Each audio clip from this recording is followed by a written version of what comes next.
New Yorkers vote tomorrow in one of the country's biggest presidential primaries. The latest CBS News Battleground Tracker poll shows Donald Trump leads Ted Cruz by 33 points. Trump also has double-digit leads in Pennsylvania and California, two more states with lots of delegates. In spite of his advantage, Trump is still bashing the Republican Party's nominating rules. He calls it a rigged system. Major Garrett is outside Trump Tower in Manhattan with a preview of tomorrow's vote. Major, good morning. Good morning. Donald Trump needs to reset his campaign, and New York will give him a good opportunity to do that. After a string of delegate losses to Ted Cruz, Trump is well positioned to win most of the state's 95 delegates. Now, that will not end Trump's feud with the Republican National Committee, but it will give his unsettled campaign something it's been craving of late, a victory.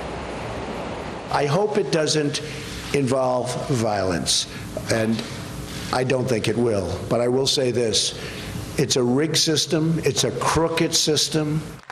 Over the weekend, Donald Trump mixed veiled threats of violence with his long-running rant against GOP rules. The Republican National Committee, they better get going, because I'll tell you what, you're going to have a rough July at that convention. RNC Chairman Reince Priebus, trying to prevent an open revolt from Trump and his forces, defended his party's rules. I'm talking to as many media outlets as much as I can to set the record straight. I'm not going to allow anyone to rewrite the rules of our party.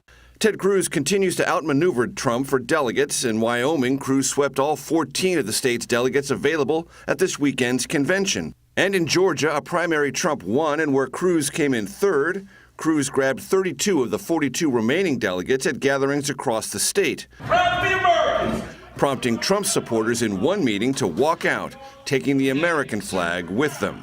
In a significant shift, Trump now says he knows the rules, but chooses to ignore them in the name of reform. It would be easy. I'll fly to Wyoming. I'll meet the chairman. I guarantee you within 10 minutes, he's my best friend. He'd drop a guy like Cruz in about 2 seconds, okay? But I just don't want to do it because it's not the right thing to do. We have a bad system, and the system has to change.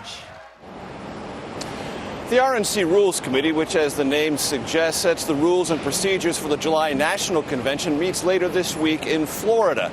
The RNC chairman sent emails to key members of that committee urging them not to change anything, lest Trump and his supporters become more agitated and other campaigns more confused. Nora? It's going to be an interesting week. Major, thank you so much.